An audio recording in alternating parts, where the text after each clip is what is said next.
Cordial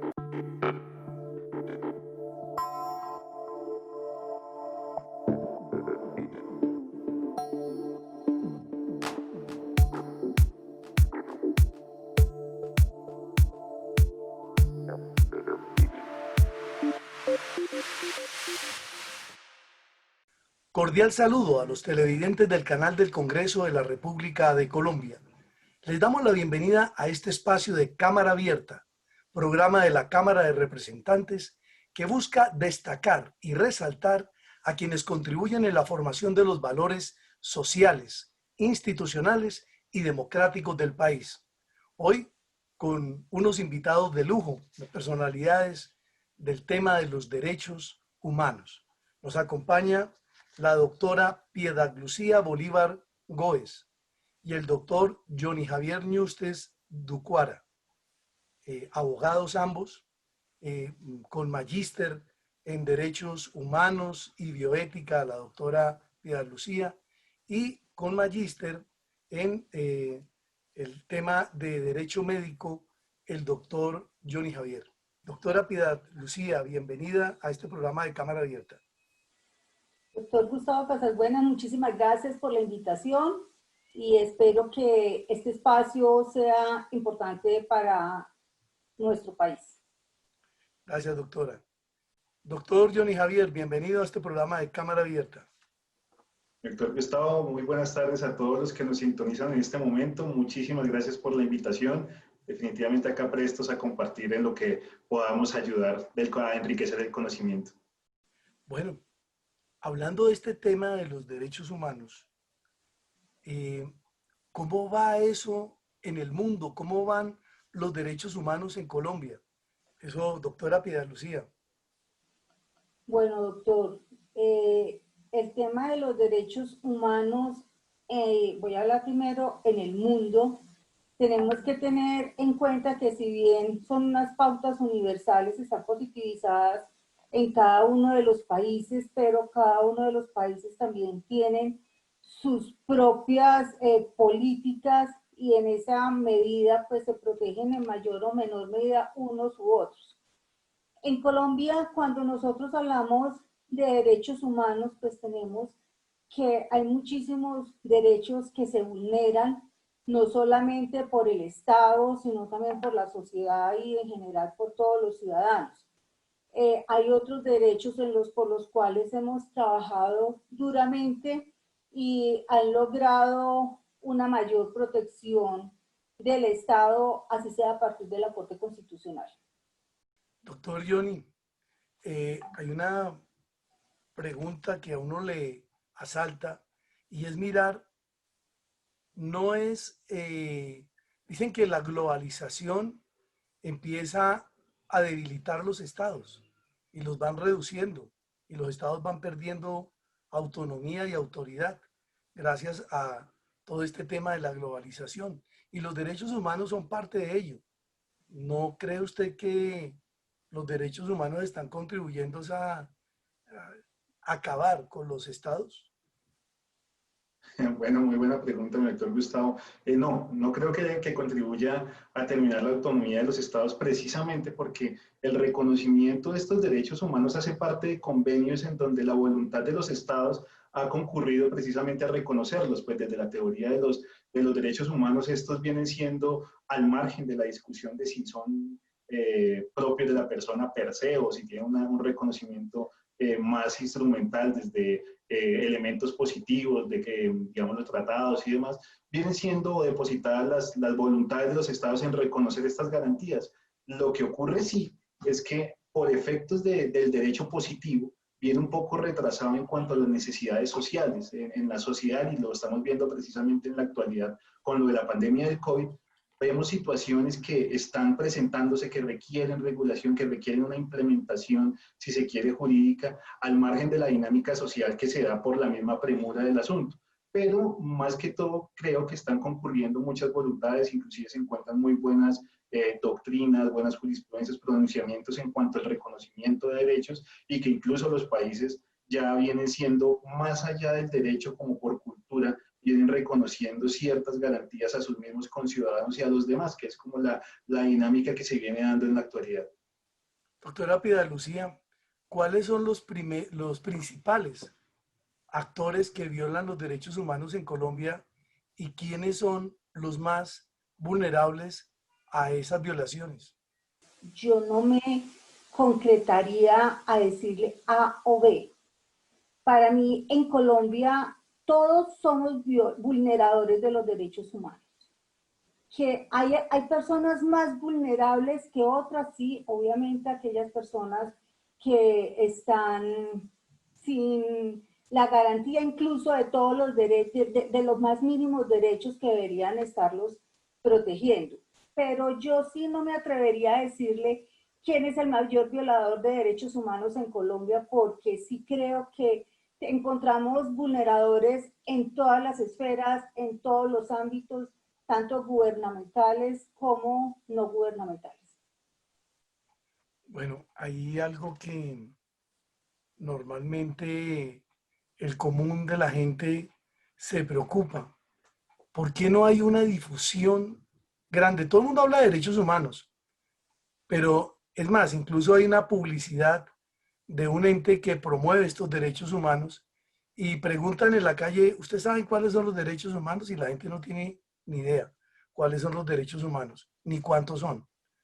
¿Qué es lo que falta para poder dar a conocer esa, esa amplitud de derechos que tienen todos los seres humanos en el mundo?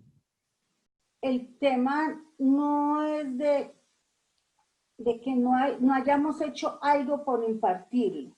El problema es la desidia de los ciudadanos en conocer, en aprender, en implementar.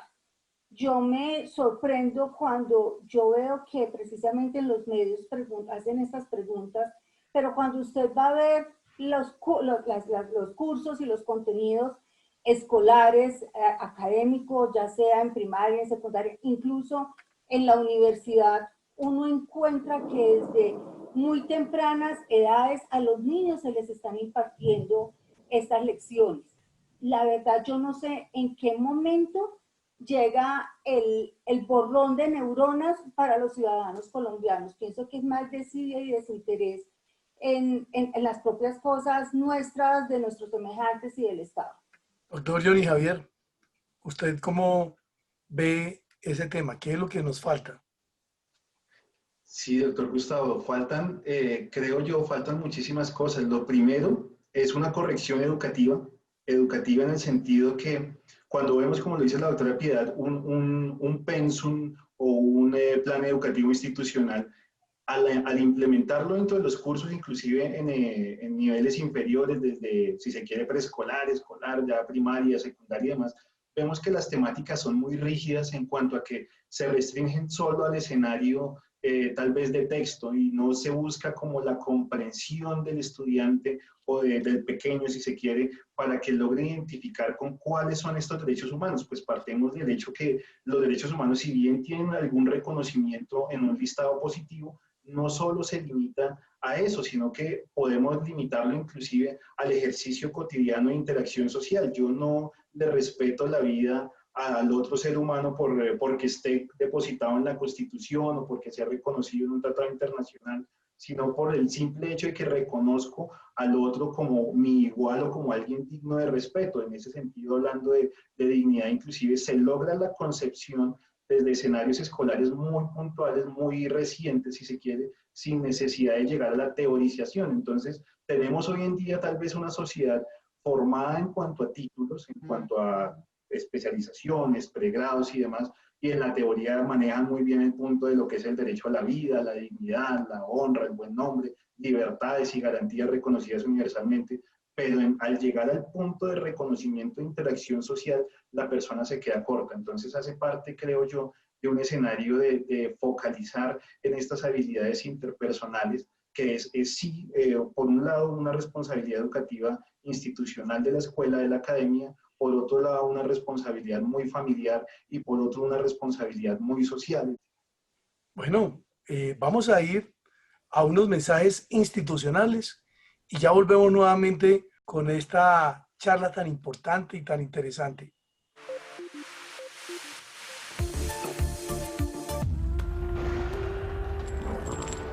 Hace 200 años, alcanzamos la independencia para decidir nuestro destino, nuestra identidad.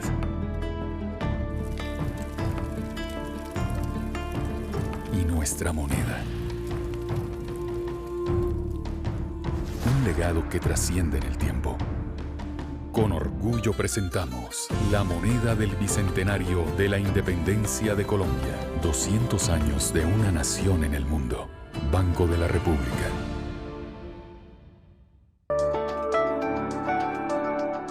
Aunque estés lejos, aunque no te conozca, aunque las condiciones sean difíciles, siempre estaré ahí. O si eres mi amigo o mi enemigo, en los momentos de adversidad, arriesgando incluso mi vida, siempre estaré ahí. No me importa tu color de piel ni tu creencia. Siempre estaré ahí. Siempre estaré ahí. Así se va a las alturas. Fuerza Aérea Colombiana. 100 años protegiendo la nación. Logo de la Comisión de Regulación de Comunicaciones. Bueno, ya en la segunda parte de Cámara Abierta, con un par de juristas muy importantes y tratadistas en el tema de los derechos humanos. Estábamos hablando sobre lo que nos falta para que estos derechos humanos sean conocidos por todos, que la gente los socialice más, los viva más, los interprete más, en fin. Doctora Piedad, usted iba a anotar algo sobre esto. Sí, quería anotar dos ideas solamente, y es que esta falta de interés de los ciudadanos precisamente está fundamentada en el individualismo y en el egoísmo de cada uno, y que cuando uno quisiera pensar que precisamente la capacidad de raciocinio del ser humano es lo que lo diferencia de los otros seres vivos, se encuentra que de pronto existe más posibilidad de encontrar esa solidaridad en el mundo animal que en los mismos seres humanos. Claro que sí. Oye, yo les quería preguntar sobre algo. Ahorita se está debatiendo en el Congreso de la República el tema de la eutanasia. ¿Qué es la eutanasia para contarle a los televidentes? Y cómo es recibida por personas de la cultura nuestra, de nuestra forma de pensar y de vivir, de nuestra religiosidad, de nuestra formación en valores y en moral. Doctor Johnny Javier Ñustes.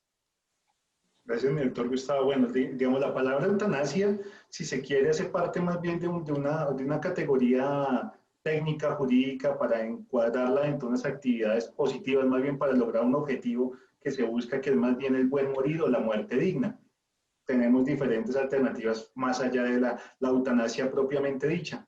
¿Qué ocurre con esto? Ahorita de pronto la doctora Piedad nos complementa un poquito el concepto específico de eutanasia. Pero ¿qué se busca con esto? Precisamente reconocer cierto derecho que tienen las personas a no soportar ciertos dolores más allá de los de una enfermedad común, si, digamos, incurriendo en algunas imprecisiones, porque precisamente el término de morir dignamente, como se está planteando en la actualidad, busca a la par con escenarios de cuidados paliativos, cuando una persona tiene ciertos padecimientos ya en fase terminal, que pueda buscar alguna, si se quiere, alivio a través del deseo voluntario de llegar al final de sus días, y que precisamente a través de esos procesos se le reconozca como esta persona que quiere, por lo menos en su reconocimiento autónomo, finalizar sus días de una manera que considere digna. Entonces ahí vamos con un elemento muy individual en cuanto a su concepción y va muy ligado con esa dignidad precisamente, pero también vemos otro detalle, es la injerencia, es precisamente parte de la discusión de ese escenario normativo en donde queremos regularlo a través de algunos requisitos para poder acceder a ello, pese a que se diga que todo depende de la dignidad y del reconocimiento personal. Entonces tenemos un Estado que nos está diciendo hasta cuándo usted en realidad tiene esa voluntad de reconocerse como ser autónomo digno y hasta cuándo el Estado le permite acceder a ciertas situaciones, que es parte de esta discusión, en donde muchos, precisamente por lo que decía la doctora Piedad, en un escenario social individualista, inclusive en exceso de amor sobre nuestros seres queridos, muchas veces los sometemos a algunos padecimientos que ellos mismos no quieren sobrevivir más, pero es uno muchas veces el que como familiar no desea dejar partir a esta persona, incluyendo que muchas veces lo somete, como ya les decía, a algunas situaciones un poco complejas en cuanto al sostenimiento de algún dolor. Doctora Piedad, su conocimiento en esta área, porque yo sé que a través de varios foros y de varios seminarios usted ha participado en estas temáticas. ¿Usted no cree que de pronto es como una forma de que un cuidador se libere de cuidar a un enfermo y dice simplemente, bueno, le voy a cortar el chorro y lo elimino? ¿No se vería como eso? No, doctor. Cuando nosotros hablamos de la eutanasia, es solamente una forma de buen morir, como nos lo decía el doctor Johnny Javier. La eutanasia, además, no es una decisión que pueda ser adoptada por un tercero, por ese cuidador cansado, que además existe el síndrome del cuidador, sino que es una decisión autónoma, voluntaria del paciente que está sufriendo, que está padeciendo, que ya no tiene ninguna opción terapéutica de recuperar su salud, su integridad, pero que además ya se encuentra casi que en las postrimerías de la muerte. Ya está en un estado de insufrible realmente, y no es entonces ese familiar quien va a tomar la decisión, no es el médico quien va a tomar la decisión. Hay decisiones frente a la muerte digna que sí pueden ser tomadas por otras personas. Por ejemplo, el profesional de la salud puede adoptar una decisión totalmente discrecional, de conformidad con su racionalidad lógico-científica, de limitar el esfuerzo terapéutico. Ya ese tratamiento que se le estaba brindando a ese paciente es un tratamiento fútil, no tiene ninguna posibilidad de. Ahora, hay tratamientos que es posible que, si bien no vayan a mejorar la condición y a restablecer la condición absoluta de vida del paciente, pues sí le puede conferir unas posibilidades para paliar esos dolores y esos sufrimientos. Entonces, esas decisiones de acudir a unos cuidados paliativos, de hacer una limitación del esfuerzo terapéutico, de acudir a una sedación paliativa, una sedación profunda, ya son decisiones que pueden tomar terceros, pero la eutanasia como tal es una decisión autónoma del paciente, no puede ser tomada por ninguna otra persona, y por eso es tan importante acudir a las voluntades anticipadas, para poder definir esa persona, si se encuentra en determinadas condiciones, cuál es la conducta que espera que se adopte frente a su estado de salud. Entonces es la decisión de él, ya no es la decisión del médico o de un tercero, sino que estamos acatando, estamos observando esa voluntad de ese paciente. Bueno, en las semanas anteriores, el congresista Juan Fernando Reyes Curi, representante a la Cámara, que es el proyecto presentado por él y que busca reglamentar las disposiciones para ejecutar la eutanasia, en la Comisión Primera de la Cámara aprobó en primer debate el proyecto de ley. Y bueno, por supuesto que no han esperado muchos grupos, algunos los llaman radicales. Yo digo que son grupos de personas que tienen todos los derechos a oponerse o apoyar, pero hay una gran resistencia de todas formas frente a este tema. ¿Se está exagerando, doctor Johnny Javier? Bueno, doctor Gustavo, yo creo que, como lo hablamos en la primera parte del programa, uno parte del respeto de la opinión del otro, ¿no? Sin embargo, como lo decía la doctora Piedad, en el ejercicio de la eutanasia hay que tener en cuenta que la decisión es autónoma de la persona. Y esto precisamente genera mucho debate en ciertas situaciones de frontera, cuando se debate de pronto la estabilidad de la persona u otras circunstancias. Sin embargo, cuando es una decisión adoptada de manera voluntaria, es decir, en las partes básicas, como lo decía la doctora Piedad, cuando se hace uso de estos elementos de voluntad anticipada, cuando se tiene plena conciencia de que hay sufrimiento, entonces allí yo creo que sí ya es el escenario que les planteaba en la intervención anterior. Las personas, por cierto fragor, si se quiere, de sostener una posición, frente a sus seres queridos o si se quiere ante la sociedad, de no permitirle que la persona tome sus decisiones autónomas. Entonces empezamos a ver estos grupos. La discusión con ellos es muy puntual. En efecto, lo que se tiene que llegar es a un diálogo para entenderlos también cuál es esta posición sin llegar al extremo de someter a una persona al sufrimiento como tal, que es lo que estamos hablando. Aquí precisamente podemos tener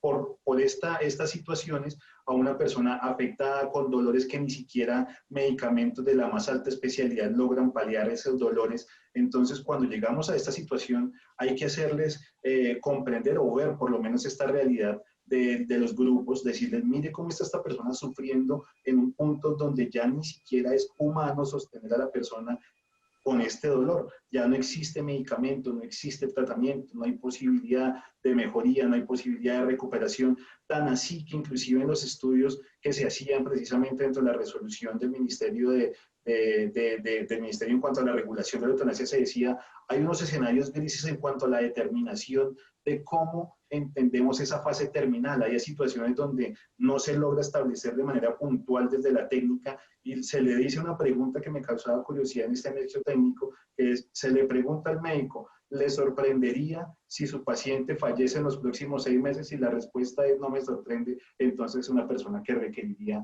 recurrir a estos elementos de eutanasia y cuidados paliativos. Bueno, vamos a ir nuevamente a unos mensajes institucionales y ya volvemos nuevamente con ustedes.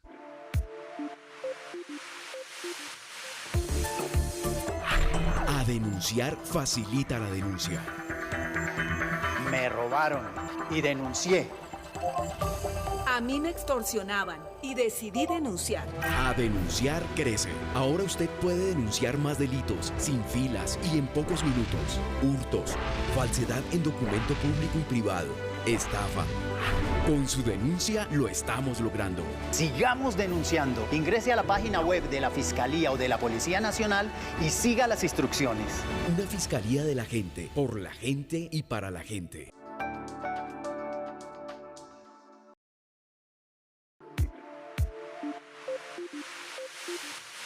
Bueno, ya en la recta final de Cámara Abierta, con un tema muy importante de los derechos humanos y sobre todo un tema tan candente como es el tema de la eutanasia.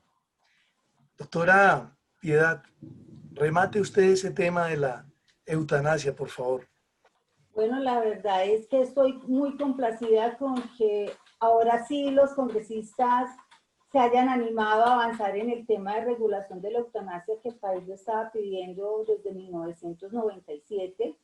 Y no obstante, considero que la regulación que se ha dado a través del Ministerio de Salud desde el año 2014 a la fecha, pues ha sido una regulación que nos ha servido muchísimo, pues los profesionales de la salud esperan todavía ese flotador para poderse lanzar y trabajar en torno a la eutanasia sin temor.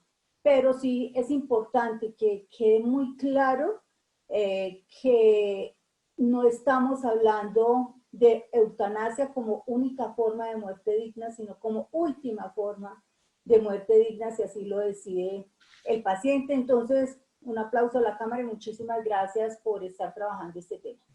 Sí, bueno, no son temas fáciles y realmente a veces algunos congresistas le temen tocar esos temitas porque, bueno, son contraproducentes a la hora de la obtención de votos.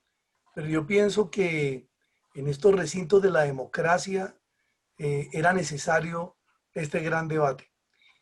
Doctor Johnny Javier Ñustes, son ustedes dos con la doctora Piedad Lucía, fundadores del Colegio de Abogados en Derecho Médico. ¿Qué hace ese Colegio de Abogados en Derecho Médico? ¿Para qué le sirve esto a la gente que nos está viendo en este momento? Gracias, mi doctor Gustavo. Sí, en efecto, la doctora Piedad es nuestra directora académica. Yo funjo como secretario general del Colegio de Abogados en Derecho Médico. Es una organización precisamente de corte académico tendiente a profundizar en todas las cuestiones que se vienen adentrando no solo en la relación médico-paciente. A veces el tema médico, cuando dicen médico, las personas se hacen el imaginario que es solo siempre y cuando están los médicos, pero no, nosotros tenemos que ver con enfermeras, tenemos que ver con auxiliares de enfermería, con pacientes, con gerencias, con facturas, con medicamentos, todo este escenario que involucraría la salud. De pronto ahí es ese pequeño detalle, aspectos contractuales, disciplinarios, penales, éticos. Cada uno de estos puntos son los que vienen siendo tratados por el Colegio de Abogados en Derecho Médico. Inclusive estamos adelantando precisamente con la buena gestión de la doctora Piedad diferentes foros nacionales, internacionales. Acabamos de tener una experiencia esta semana con el Ecuador, tenemos programado para diciembre nuestro Congreso Internacional de Derecho Médico con personas de diferentes nacionalidades, españoles, también ecuatorianos, colombianos del más alto nivel. Entonces estamos buscando que las personas comprendan precisamente desde lo académico y desde lo práctico todos los derechos que involucran la relación con el sistema de salud en términos generales y también que las personas pues se metan con nosotros, se involucren para conocer qué hacemos, investigaciones, píldoras, muchas actividades que tienen que ver con la persona del común. A veces lo vemos como aislado, pero afecta a todas las personas que en algún momento hayan recurrido a algún servicio de prestación médica o asistencial. Todos están precisamente bajo la lupa y la observación y el desarrollo doctrinario y jurídico también de este Colegio de Abogados en Derecho Médico.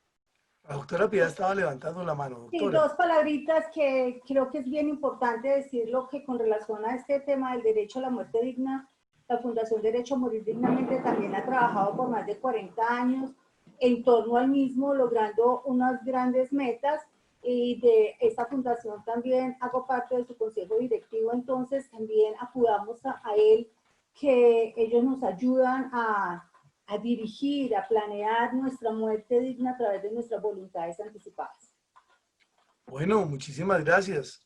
Doctor Johnny Javier, gratitud por habernos acompañado en este diálogo ameno, pero sobre todo tan necesario para confrontarnos y entender un poco lo que significa el tema de los derechos humanos y lo del tema de la eutanasia. Gustavo, muchísimas gracias a usted, este programa, este espacio Cámara Abierta del Congreso de la República, precisamente por abrir estos espacios donde podemos acercarnos a la ciudadanía, a estos temas que son importantísimos para el conocimiento general, no solamente especializado, y muchísimas gracias. Doctora Piedad Lucía, gratitud también por su participación en estos debates y en estas charlas que son tan importantes para que la ciudadanía se acerque y conozca más al respecto.